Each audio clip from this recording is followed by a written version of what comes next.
दोस्तों, आज की इस वीडियो में हम आपको बताएंगे कि एक स्त्री को इन 4 लोगों की मदद कभी नहीं लेनी चाहिए, वरना बहुत बड़ा धोखा हो सकता है।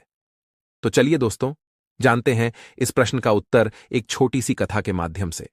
एक दिन देवी रुक्मणी भगवान श्री कृष्ण से बोलती, हे स्वामी, आज मैं आपसे बहुत ही महत्वपूर्ण प्रश्न का उत्तर जानना चाहती हूं। तब भगवान श्री कृष्ण कहते हैं, हे देवी, कहिए, आप मुझसे कौन सा प्रश्न पूछना चाहती है। तब देवी रुक्मणी पूछती है, हे स्वामी, स्त्री के लिए अगर कभी मदद मांगने की जरूरत पड़ जाए तो वह किस किस से मदद मांग सकती है? क्या उसे मदद मांगनी चाहिए या नहीं? कई बार स्थिति कुछ ऐसी बन जाती है जहां बिना मदद के चलना, रहना, जीवन जीना बड़ा मुश्किल हो जाता है। हे स्वामी, बस यही मेरा प्रश्न है। मैं आपसे प्रार्थना करती हूं कि हमारे इस प्रश्न का उत्तर देने की कृपा करें।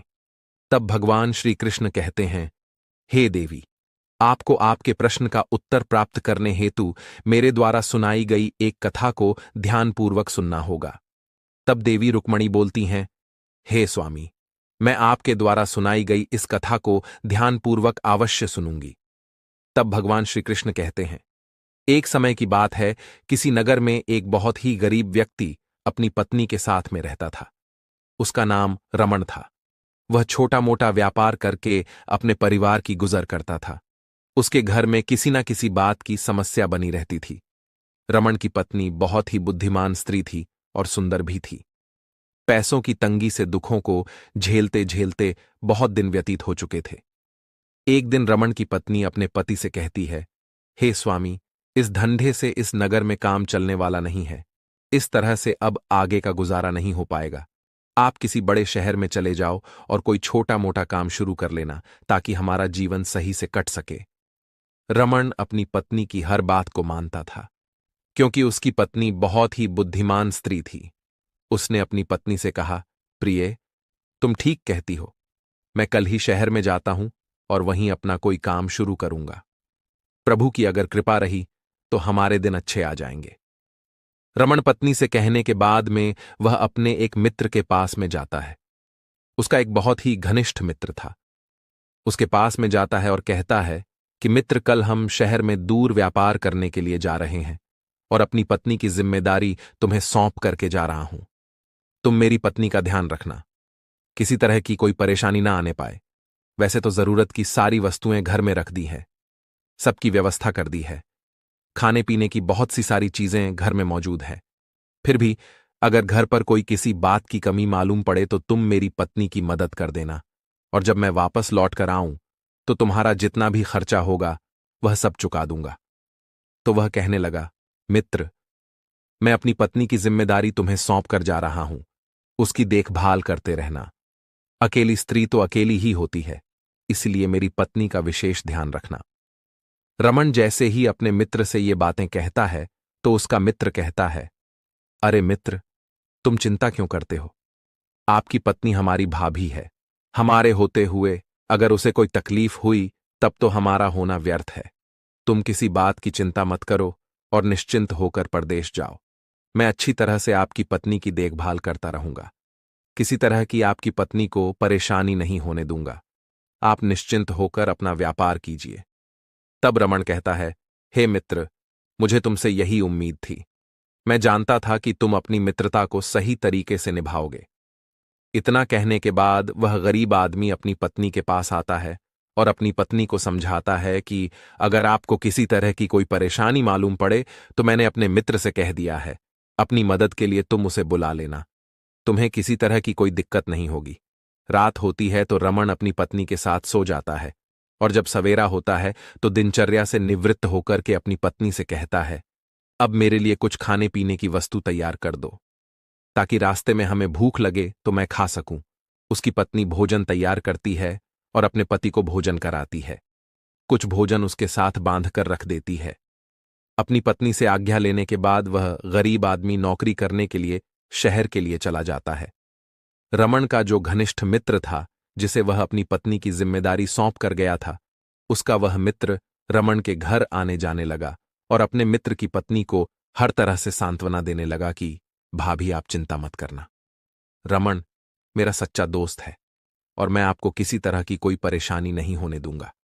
इस तरह से वह रोज रोज उसके घर पर आता जाता रहता था और धीरे धीरे अपने मित्र की पत्नी से घुल मिल जाता है। लेकिन वह पतिव्रता स्त्री जो देखने में बहुत सुंदर थी, वह नहीं जानती थी अपने पति के मित्र के बारे में कि उसके पति का मित्र जो है वह भ्रष्ट है, उसके मन में लालच है और वह उसके लिए गलत नजर से देख रहा है। इसी तरह से कुछ दिन व्यतीत हो जाते हैं। रमण का मित्र एक दिन रमण की पत्नी से कहता है, भाभी, आपको ईश्वर ने बहुत सुंदर तरीके से बनाया है। आपके समान हमें कोई सुंदर स्त्री दिखाई नहीं देती है। मैं आप पर पूरी तरह से मोहित हो गया हूं और मैं चाहता हूं कि जिस तरह से आप अपने पति के साथ में रहती हो, उसी तरह से आप मेरे साथ में रहिए। मेरे साथ रात बिताई। जब रमण की पत्नी ने अपने पति के मित्र के मुख से यह बात सुनी कि यह क्या कह रहा है, तो उसके पैरों तले जमीन खिसक गई। उस स्त्री को क्रोध आ जाता है और वह अपने पति के मित्र को डांटते हुए कहने लगी, खबरदार, अगर दोबारा मेरे घर पर आए तो मुझसे बुरा कोई नहीं होगा। तुम्हारी इतनी बड़ी हिम्मत! अरे, मैं तुम्हारे एक मित्र की पत्नी हूं और तुम मुझे गलत दृष्टि से देख रहे हो, मेरे साथ दुष्टता करना चाहते हो।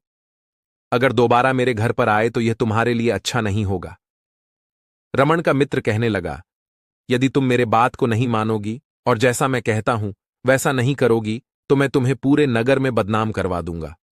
उसकी बात सुनकर वह स्त्री कहती है, देखो, मैं एक पतिव्रता स्त्री हूं, तुम जो चाहो वह कर लेना, लेकिन मैं एक पतिव्रता नारी हूं और ऐसा कदापि नहीं हो सकती। अगर अब तुम अपनी भलाई चाहते हो तो तुरंत ही मेरे घर से निकल जाओ। रमण की पत्नी के शब्द को सुनकर रमण के मित्र के अहंकार को बहुत चोट लगी और वह तुरंत ही अपने घर के लिए चला जाता है। इधर कुछ समय के बाद में जब रमण घर पर लौटकर आता है तो जो उसकी पत्नी थी बहुत ही आवभगत करती है, उसका स्वागत करती है और साथ ही साथ अपने पति की पूजा भी करती है। इधर रमण अपनी पत्नी से कहता है कि तुम भोजन तैयार करो, तब तक मैं अपने मित्र से मिलकर आता हूं। उसका पति अपने मित्र के पास चला जाता है। मित्र बहुत ही सम्मान करता है और उसे अपने पास बैठा लेता है। उसके बाद में उसकी पत्नी के बारे में वह उल्टी सीधी बातें करने लगता है, उस पर दोष लगाने लगता है और कहता है, अरे, तुम शहर में व्यापार करने के लिए क्या चले गए? तुम्हारी पत्नी तो बहुत ही पापिन है, बहुत मक्कार है। तुम्हारी स्त्री तो बदचलन है। तुम्हारे जाने के बाद में जब मैं तुम्हारे घर पर जाता था, तुम्हारी पत्नी किसी समस्या का समाधान करने के लिए नहीं कहती थी। वह रात्रि में अपने पास सोने के लिए कहती थी। मैं क्या करता? मैं बेबस था। वह ऐसा प्रस्ताव रखती थी कि मेरे साथ सोई, और जब मैंने ऐसा करने से मना किया तो तुम्हारी पत्नी ने मुझे घर से बेइज्जत करके निकाल कर भगा दिया। अरे मित्र, मुझे क्या मालूम कि जिस तरह से तुम्हारी पत्नी को भगवान ने सुंदर बनाया है, लेकिन सुंदरता के साथ साथ तुम्हारी पत्नी बहुत ही चरित्रहीन है, उसका बहुत ही गंदा चरित्र है।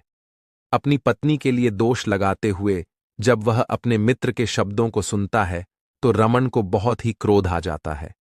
उसने अपने मित्र से तो कुछ नहीं कहा। जब शाम हो जाती है तो वह अपने घर पर आता है।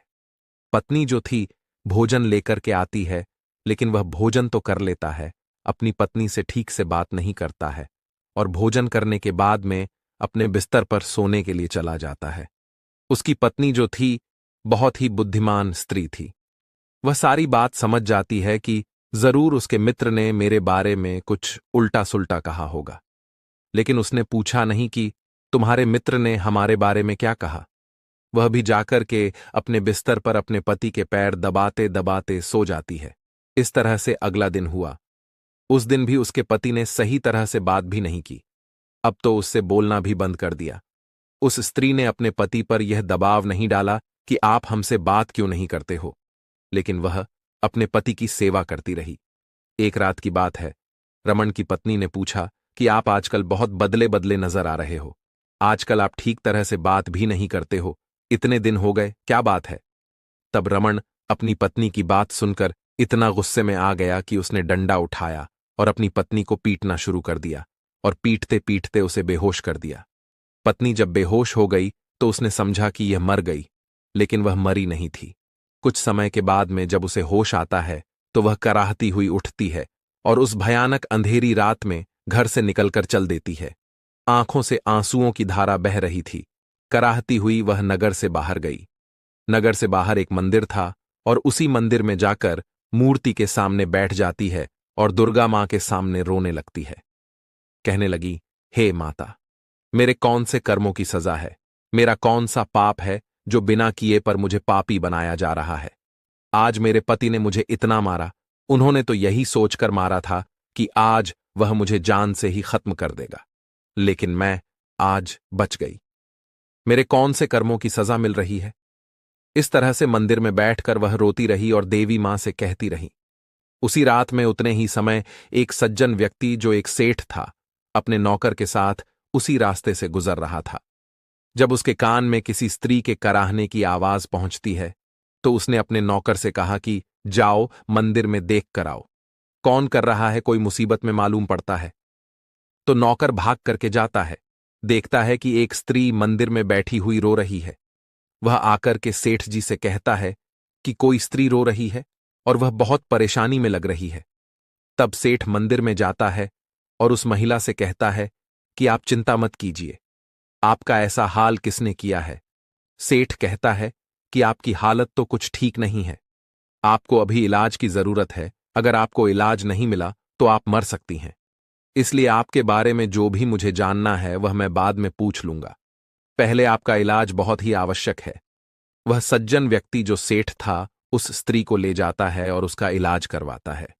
कुछ दिनों के बाद में जब वह ठीक हो जाती है, स्वस्थ हो जाती है, तब उस स्त्री से सेठ कहता है कि अब आप बताइए कि आपका यह हाल किसने किया था, आपके शरीर की दुर्दशा किसने की थी और आप कहाँ की रहने वाली हो। तब वह स्त्री अपनी सारी कहानी सेठ को सुनाती है। उसकी कहानी को सुनकर सेठ को बहुत बुरा लगता है। सेठ कहता है, बहन आप चिंता मत करिए, यदि आप जाना चाहती हैं तो जा सकती हैं, और यदि रहना चाहती हैं तो आप हमारे घर पर रह सकती हैं। उस सेठ का एक छोटा सा बच्चा था, उसकी पत्नी गुजर गई थी। उस गरीब आदमी की स्त्री ने कहा कि हे भाई, अब मैं कहां जाऊंगी, मेरा पति तो मुझे मारकर फरार हो गया है और मैं किसके सहारे रहूंगी। मेरा इस दुनिया में अब कोई नहीं है, मैं आपके ही घर पर रहना चाहती हूं। तब सज्जन व्यक्ति कहता है, ठीक है, यदि आप हमारे घर पर रहना चाहती हो तो यह हमारा छोटा सा बच्चा है, हमारी पत्नी मर चुकी है और इसीलिए आप हमारे इस बच्चे का पालन पोषण कीजिए, इसकी देखभाल कीजिए, यही आपकी जिम्मेदारी है और यही आपका काम है, आपको हमारे घर में कोई तकलीफ नहीं होगी। उसी दिन से वह स्त्री उस सेठ के घर में रहने लगती है और उसके बच्चे की अच्छी तरीके से देखभाल करने लगती है। धीरे धीरे कुछ समय बीतता है। वह सज्जन व्यक्ति का जो नौकर था वह उस महिला को देखकर उस पर मोहित हो जाता है, क्योंकि वह स्त्री बहुत सुंदर थी। नौकर उसे मन ही मन चाहने लगता है और उससे शारीरिक संबंध बनाना चाहता है। एक दिन की बात है, उस नौकर ने जाकर के उस स्त्री से कहा, यदि आप इस घर में रहोगी तो आपको एक काम करना पड़ेगा। स्त्री ने पूछा, बताइए भाई साहब, क्या करना होगा। तब नौकर कहता है कि आपको रोजाना रात में हमारे साथ सोना पड़ेगा। तब वह स्त्री कहती है कि भैया, वैसे भी मैं बहुत विपत्ति की मारी हूं और आप हमारी सुंदरता पर मोहित हो गए हैं, लेकिन आप जो सोच रहे हैं ऐसा कदापि जीवन में नहीं हो सकता, क्योंकि मैं अपने पतिव्रत धर्म को निभाती हूं। जो आप सोच रहे हो मैं अपने पति के साथ ही कर सकती हूं, वरना इस दुनिया में कोई ऐसा पुरुष नहीं है जो हमारे शरीर को छू पाए। जब उस स्त्री ने साफ इनकार कर दिया तब नौकर कहने लगा, यदि आप हमारी बात को नहीं मानोगी तो आपके लिए अच्छा नहीं होगा। उस स्त्री ने कहा, आपके मन में जो भी है, आप जो सोच रहे हैं वह तो हरगिज नहीं हो सकता, चाहे आप कुछ कीजिए। दुखी होकर के नौकर वापस आ जाता है। वह स्त्री सेठ के बच्चे को गोद में खिला रही थी। इधर काम वासना से पीड़ित होकर के नौकर हाथ में तलवार लेता है और जाकर के उस स्त्री की गोद से बच्चा छीन लेता है और उस बच्चे की गर्दन काटकर उसे फेंक देता है। ये देखकर वह स्त्री घबरा जाती है और वह नौकर भाग करके सेठ के पास पहुंच जाता है और कहता है, सेठ जी, मैं पहले ही सोच रहा था कि यह स्त्री धोखा कर रही है। यह महिला विपत्ति की मारी नहीं है, ये कोई चालबाज स्त्री है। आज उसने तुम्हारे छोटे से बच्चे का कत्ल कर दिया है, तुम्हारे बच्चे को मार दिया है। सेठ जब यह सुनता है तो एकदम से व्याकुल हो जाता है और भाग करके अपने बच्चे को देखता है। उसने देखा कि बच्चे का सर अलग पड़ा है और धड़ अलग पड़ा है। सेठ उस औरत से पूछता है कि तुमने यह क्या कर दिया? तुमने हमारे बच्चे को क्यों मारा? मैंने तुम्हारी इतनी मदद की और तुमने मेरे ही बच्चे को मार दिया। तुमने मेरे साथ ऐसा क्यों किया? मैंने तुम्हें ऐसी कौन सी हानि पहुंचाई है जिससे तुमने मेरे बच्चे का कत्ल करके बच्चे को मारकर बदला लिया है? वह स्त्री जो थी वह बुरी तरह से रो रही थी और अपनी सफाई में कुछ भी नहीं कह पा रही थी। उसने कहा, सेठ जी, इसमें मेरा कोई दोष नहीं है। लेकिन उस सेठ ने अपने नौकर की बात पर ज्यादा विश्वास किया और उस स्त्री की बात को सुनकर के उस पर विश्वास नहीं किया। ना तो उसे यह पूछा कि बात क्या है। वह एकदम से नाराज होता हुआ उस दुखियारी से घर से निकल जाने के लिए कह देता है। सेठ कहता है, जरूर तुम ही पापिनी हो, इसीलिए तुम्हारे पति ने तुम्हें घर से निकाल दिया होगा। निकल जाओ मेरे घर से। वह स्त्री लाचार सेठ के घर से निकल जाती है। अब तो वह रोती हुई, चिल्लाती हुई, लड़खड़ाती हुई उस नगर से बाहर चली जाती है। चलते चलते आगे एक छोटा सा जंगल पड़ता था। जंगल में पहुंचकर उसने देखा कि एक सौदागर है। उसके लिए कुछ डाकू पकड़कर लाए थे और जंगल में उसे पीट रहे थे। डाकुओं का सरदार वहीं पर बैठा हुआ था। सौदागर बुरी तरह से चिल्ला रहा था। इधर वह स्त्री सौदागर को पिटता हुआ देखती है तो उसे उस पर तरस आ जाता है। सौदागर का दर्द उससे देखा नहीं जाता है। तब वह डाकुओं के पास में जाती है और कहती है कि मैं आपको 10 सोने की मुद्राएं दे दूंगी, लेकिन आप सौदागर को छोड़ दीजिए। डाकुओं ने अपने सरदार से कहा कि यह स्त्री 10 सोने की मुद्राएं देना चाहती है और इस सौदागर को छुड़ाना चाहती है। सरदार ने कहा, ठीक है, आप वह 10 स्वर्ण मुद्राएं हमें दे दो और मैं तुम्हें वचन देता हूं कि मैं इस सौदागर को छोड़ दूंगा। तो वह पतिव्रता स्त्री थी। उसने वह 10 स्वर्ण मुद्राएं उन डाकुओं के सरदार को दे दीं और उस सौदागर को छुड़वा लिया। सौदागर जो था उस स्त्री को बहुत बहुत धन्यवाद देने लगा और कहने लगा, बहन, मैं आपका एहसान कैसे चुका पाऊंगा? आप कहाँ की रहने वाली हो और कहाँ से इतने आई हो? तब वह स्त्री अपनी सारी कहानी बताती है। उस औरत की कहानी सुनकर सौदागर कहता है, आप चिंता मत करिए। जिस तरह से आपने डाकुओं से मेरी जान बचाई है, इसी तरह से मैं भी वचन देता हूं कि तुम्हारा दुनिया में कोई नहीं है तो मैं तुम्हारा भाई बनकर तुम्हारी पूरे जीवन रक्षा करूंगा। आप मुझे अपना भाई समझकर हमारे घर चलिए। विपत्ति की मारी हुई वह स्त्री उस सौदागर पर भरोसा करके उसके साथ चलने लगती है। चलते चलते आगे एक नदी पड़ती थी। उस नदी पर एक नाव चल रही थी। नाव में कुछ सवारी बैठी हुई थी। सौदागर और वह स्त्री भी जाकर उस नाव में बैठ जाते हैं। उस नाव में जो सवार लोग थे वो कोई व्यापारी थे। उस सुंदर स्त्री को वे घूर घूर कर देखने लगे, क्योंकि वह स्त्री बहुत सुंदर थी। उस स्त्री ने देखा कि यह सब उसे घूर घूर कर देख रहे हैं। कहीं ऐसा ना हो कि मुझ पर कोई गलत नजर डाल दे। यही सोचकर वो नाव के एक कोने में छिप कर जाकर बैठ जाती है। उसी नाव में एक बड़ा सौदागर था। वह उस स्त्री की सुंदरता पर मोहित हो जाता है। उसने उस छोटे सौदागर से पूछा कि भाई बताइए, ये आपकी स्त्री कौन लगती है?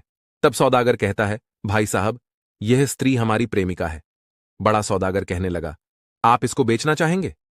तब सौदागर ने कहा, अरे नहीं नहीं, प्रेमिकाएं कहीं बेची थोड़ी जाती हैं।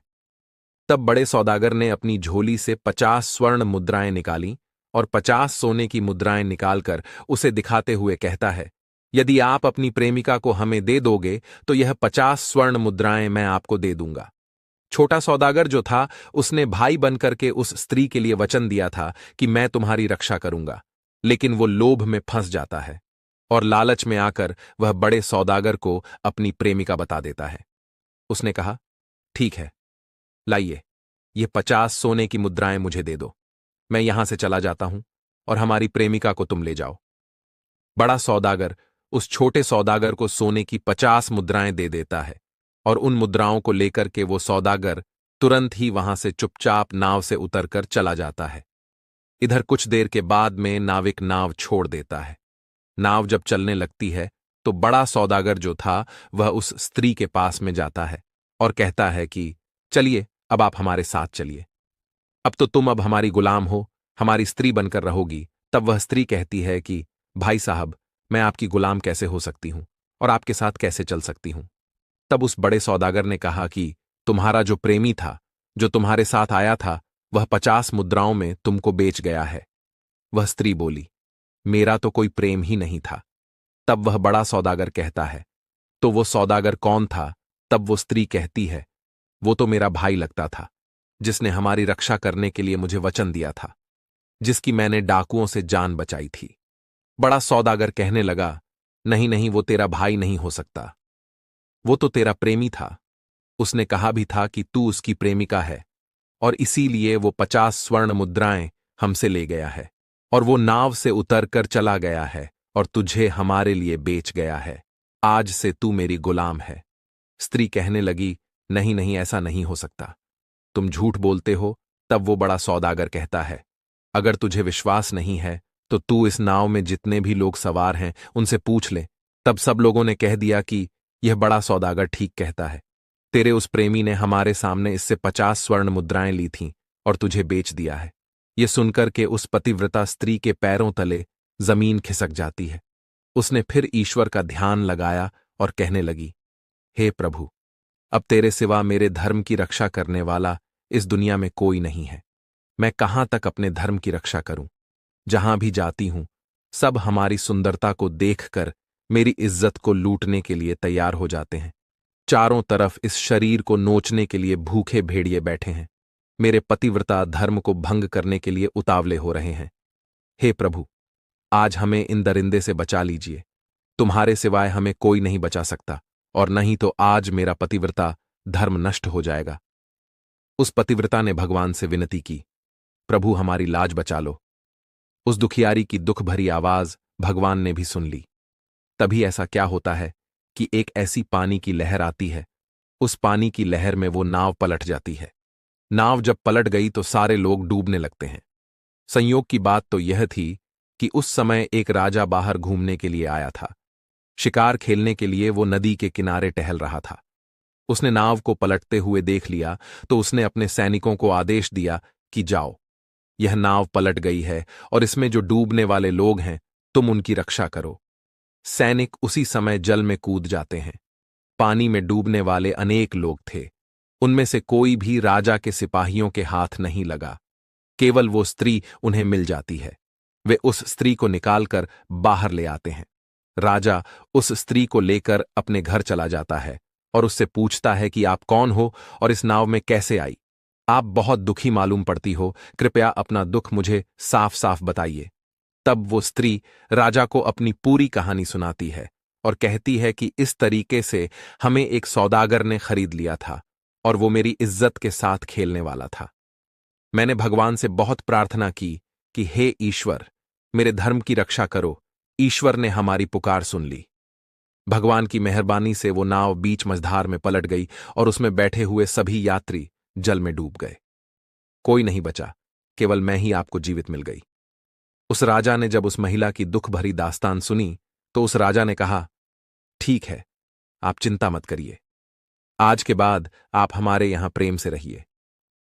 राजा भी उस सुंदर स्त्री की सुंदरता पर रींझ गया था। उसने कहा कि मैं आपको पत्नी बनाना चाहता हूं। वो स्त्री कहने लगी, राजा साहब, ऐसा नहीं हो सकता। मैं एक पतिव्रता स्त्री हूं और मेरा पति मुझे मार पीट करके छोड़कर चला गया है। तो ऐसा नहीं हो सकता कि मैं किसी दूसरे से विवाह कर लूं। जब परमात्मा ने मेरे धर्म की रक्षा की है तो आप भी हमारे धर्म की रक्षा कीजिए। आप एक राजा हो और राजा का धर्म होता है कि दीन दुखियों की रक्षा करना, जिसका कोई ना हो उसकी मदद करना। राजा ने कहा, ठीक है, मैं आपको वचन देता हूं, आज के बाद आपको हमारे यहां कोई तकलीफ नहीं होगी। इस प्रकार राजा उस स्त्री को अपने महल में रहने दिया। जिस दिन से उस स्त्री ने राजा के महल में अपने शुभ कदम रखे, उस दिन से राजा के महल में सब कुछ अच्छा होने लगा था। राजा जब भी कोई समस्या में फंसता था तो वो राजा उस स्त्री के पास में जाता था और अपनी समस्या को बताने लगता था। तुरंत ही उस समस्या का समाधान वो स्त्री कर दिया करती थी। एक मंत्री राजा की समस्या का समाधान नहीं कर पाता, बल्कि वो स्त्री ही सारी समस्याओं का समाधान कर देती थी। कहने का तात्पर्य, वही स्त्री जब से राजा के राजमहल में आकर के रह रही थी, तब से राजा बहुत ही सुख में जीने लगा था और उसके राज्य में बहुत कुछ अच्छा हो रहा था। धीरे धीरे समय बीतता गया। एक दिन राजा जो था मरने की कगार पर आ जाता है। जब मरने की कगार पर राजा आ गया तो उसने उसी स्त्री को बुलाया और कहा, आज के बाद अपने राज्य का भार, इस राज्य की जिम्मेदारी मैं तुम्हें सौंप रहा हूं। इस तरह से राजा राज्य की जिम्मेदारी उस महिला को सौंप कर मर जाता है। वह स्त्री ही वहां की महारानी बन जाती है। सारी प्रजा उससे कहने लगी कि आप हमारे राज्य की मालकिन हैं, महारानी हैं। एक दिन की बात है, उसने अपने मंत्री से घोषणा कर दी कि जो जहां भी आस पड़ोस के जितने भी नगर है, सब लोगों को हमारे दरबार में एक एक करके बुलाया जाए। राजा के सैनिक सबके लिए सूचना देते हैं कि कल हमारे दरबार में सभी लोगों को निमंत्रण है। हमारे राज्य की जो महारानी है, उन्होंने आपके लिए बुलवाया है। अगले दिन आस पड़ोस के जितने भी नगर थे, सभी लोग, स्त्री पुरुष, उस राज्य की महारानी के दरबार में पहुंच जाते हैं। जब वह दरबार में पहुंची तो वहां उसका पति भी था और उसका मित्र भी था, और वह सेठ भी वहां पहुंच जाता है, और वो सौदागर भी वहां मौजूद था जिसने उसको देखा था। जब चारों को स्त्री ने देखा तो सबसे पहले उसने अपने पति को बुलाया और उस पति से कहा कि आपने मुझे पहचाना? उसका पति कहने लगा, आप हमारे इस राज्य की महारानी हैं। तब वो स्त्री कहने लगी, नहीं नहीं, आप हमारे पति हैं और मैं आपकी स्त्री हूं। आपने अपने मित्र के कहने के अनुसार हमें इतना पीटा कि मरा हुआ समझ करके आप हमें छोड़कर चली गई थी, और आपके मित्र ने जो हमारे लिए दोष लगाया वह सत्य नहीं था। सत्य यह था कि आपका मित्र जो था वो मुझ पर मोहित हो गया था और हमारे साथ सोने के लिए कह रहा था। जब मैंने उसका यह प्रस्ताव ठुकरा दिया तो उसने यह कहा कि मैं तुम्हारे पूरे नगर में तुम्हें बदनाम कर दूंगा, और जब आप लौट करके आए तो सारा दोष मेरे ऊपर थोप देता है। इस तरह से उसके मित्र को बहुत ही अपने मित्र पर क्रोध आ जाता है। इस तरह से उसके पति को अपने उस धोखेबाज मित्र पर बहुत ही क्रोध आ जाता है। वह उसको मारने के लिए दौड़ता है, लेकिन वह स्त्री ने मना कर दिया कि नहीं नहीं, इसके लिए सजा अब इसी दरबार में मिलेगी। लेकिन इसके लिए क्या सजा मिलेगी वो मैं तय करूंगी, आप इंतजार कीजिए। उसके बाद में उस स्त्री ने उस सेठ को बुलाया और उसे नौकर के लिए बुलाया और कहा कि सेठ जी, आपके बच्चे को पता है किसने मारा था? फिर सेठ ने कहा, बताइए मेरे बच्चे को किसने मारा था? जवाब दिया, आपके नौकर ने। आपके नौकर की मेरे ऊपर गंदी नजर थी, और जब मैंने मना कर दिया तब उसने कहा, मैं तुम्हें नगर में बदनाम कर दूंगा। उस रात में आपके बच्चे को खिला रही थी, तभी यह काम वासना में अंधा होकर मेरे पास आता है और तलवार लेकर के आपके बच्चे की गर्दन धड़ से उड़ा देता है। इतनी बात सुनकर के सेठ का गुस्सा 7वें आसमान पर पहुंच जाता है। रानी रोकती है और कहती है कि इन लोगों के लिए सजा राज दरबार से मिलेगी, आप इंतजार करिए। उसके बाद में वो स्त्री उस सौदागर को पहचान लेती है तो सौदागर को बुलाती है और कहती है कि पहचाना मुझे? हां, आप इस राज्य की मालकिन हैं। जवाब दिया, नहीं, मैं वही स्त्री हूं जो डाकू तुम्हें पीट रहे थे। उनसे मैंने आपको बचाया था और आपने मुझे वचन दिया था कि भाई बनकर के मैं आपकी रक्षा करूंगा, परंतु आपने नाव में एक बड़े सौदागर के हाथ मुझे बेच दिया और 50 स्वर्ण मुद्राएं के लोभ में फंसकर तुम वो एहसान भूल गई। वो सौदागर जो था, रानी की बातें नीचे को मुंह लटकाए सो रहा था। उस समय वो कुछ बोलने के लायक नहीं था। उस राज्य की रानी ने अपने सैनिकों को आदेश दिया और कहती है कि जाओ, इन अपराधियों को पकड़ करके आजीवन के लिए कारागार में डाल दो। वही हुआ। उसके नौकर चाकरों ने, सिपाहियों ने उसके पति को, मित्र को, सौदागर को और उस सेठ के नौकर को जेल में डाल दिया। उसके बाद सारे लोग अपने नगर में चले जाते हैं और कुछ दिन बाद वो अपने पति को बाहर निकाल लेती है और खुशी खुशी अपने पति के साथ में जीवन जीने लगती है। भगवान श्री कृष्ण कहते हैं, हे देवी रुक्मणी, शायद आपको आपके प्रश्न का उत्तर इस कहानी में मिल गया होगा। देवी रुक्मणी ने कहा, हे स्वामी, आपकी कहानी तो बहुत अच्छी थी, परंतु मैं पूरी तरह से नहीं समझ पाई कि वे 4 लोग कौन हैं जिनसे कभी मदद की उम्मीद नहीं करनी चाहिए। तब भगवान श्री कृष्ण कहते हैं, हे प्रिय, आइए मैं आपको बताता हूं वे 4 लोग कौन हैं। तब भगवान श्री कृष्ण कहते हैं, हे देवी, पहला है, पति के मित्र पर एक स्त्री को कभी भरोसा नहीं करना चाहिए। प्रत्येक मित्र एक जैसे नहीं होते। जो अच्छे होते हैं उनकी मात्रा बहुत कम होती है और जो बुरे होते हैं उनकी मात्रा बहुत अधिक होती है। इसलिए पति के मित्र पर भी भूल करके भरोसा नहीं करना चाहिए। कभी भी आपके साथ में धोखा कर सकता है और आपका धर्म भ्रष्ट कर सकता है। दूसरा होता है कानों का कच्चा व्यक्ति। जो व्यक्ति कानों का कच्चा होता है उससे कभी मदद नहीं मांगनी चाहिए। जैसे कानों का कच्चा वो सेठ था, उसे नौकर ने जैसा कह दिया उसने उसी की बात मान ली। दोष उस स्त्री का नहीं था। इसीलिए जो कानों का कच्चा व्यक्ति हो उससे कभी मदद नहीं मांगनी चाहिए, क्योंकि वो भी आपके साथ मदद करने की बजाय आपके साथ धोखा कर सकता है। और तीसरा है अविश्वसनीय व्यक्ति। जो व्यक्ति विश्वास के योग्य नहीं है, अपरिचित है, उस पर भूल कर भी विश्वास नहीं करना चाहिए, क्योंकि उसे सौदागर ने जो विश्वास दिया था उसने ही विश्वासघात कर दिया था, सिर्फ लोभ की खातिर। इसलिए लोभी आदमी को पहले लोभ दिखाकर आजमा लेना चाहिए, तभी विश्वास करना चाहिए। उससे पहले उससे कोई मदद नहीं मांगनी चाहिए। स्त्रियों को कुछ विशेष परिस्थितियों में ध्यान रखना चाहिए कि वे किससे मदद मांग रही हैं या कौन उन्हें मदद की दिलासा दे रहा है। ऐसे लोगों की मदद पर कभी भरोसा न करें जो अविश्वसनीय लोग हों, जिनका स्वभाव या जिनका गुजरा हुआ कल विश्वसनीय नहीं रहा हो। उनसे मदद मांगना जोखिमपूर्ण हो सकता है। स्वार्थी लोग जो केवल अपने फायदे के लिए दूसरों की मदद करते हैं, उनसे दूरी बनाकर रखनी चाहिए। किसी अजनबी से मदद मांगने से पहले सावधानी बरतनी चाहिए। नकारात्मक सोच वाले लोग जो हर परिस्थिति में नकारात्मकता ढूंढते हैं, वे सही सलाह देने में असफल रहते हैं। भावनात्मक रूप से जो लोग शोषक हैं, जो दूसरों की कमजोरी का फायदा उठाते हैं, उनसे मदद मांगने से बचना चाहिए। अत्यधिक आलोचक जो हर बात पर नकारात्मक टिप्पणी करते हैं और आत्मसम्मान को ठेस पहुंचा सकते हैं, ऐसे मामलों में भरोसेमंद दोस्तों, परिवार के सदस्यों या पेशेवरों से ही मदद लेना बेहतर होगा। जो इंसान लोभी, लालची है, ऐसे व्यक्ति पर भी कभी मदद न मांगे। महिलाओं को इस कहानी से इन्हीं बातों को सीखने की जरूरत है। वे कभी किसी के हाथों धोखा नहीं खा सकती। देवी रुक्मणी बोली, हे स्वामी, मैं आपकी इन बातों को हमेशा याद रखूंगी और सावधानी का पालन करूंगी। उम्मीद करते हैं आपको हमारी आज की यह जानकारी अवश्य ही पसंद आई होगी। यदि वीडियो पसंद आई हो तो वीडियो को लाइक, चैनल को सब्सक्राइब करना ना भूलें। मिलते हैं अगली वीडियो में एक नई जानकारी के साथ। वीडियो को पूरा ध्यानपूर्वक सुनने के लिए आप सभी का बहुत बहुत धन्यवाद।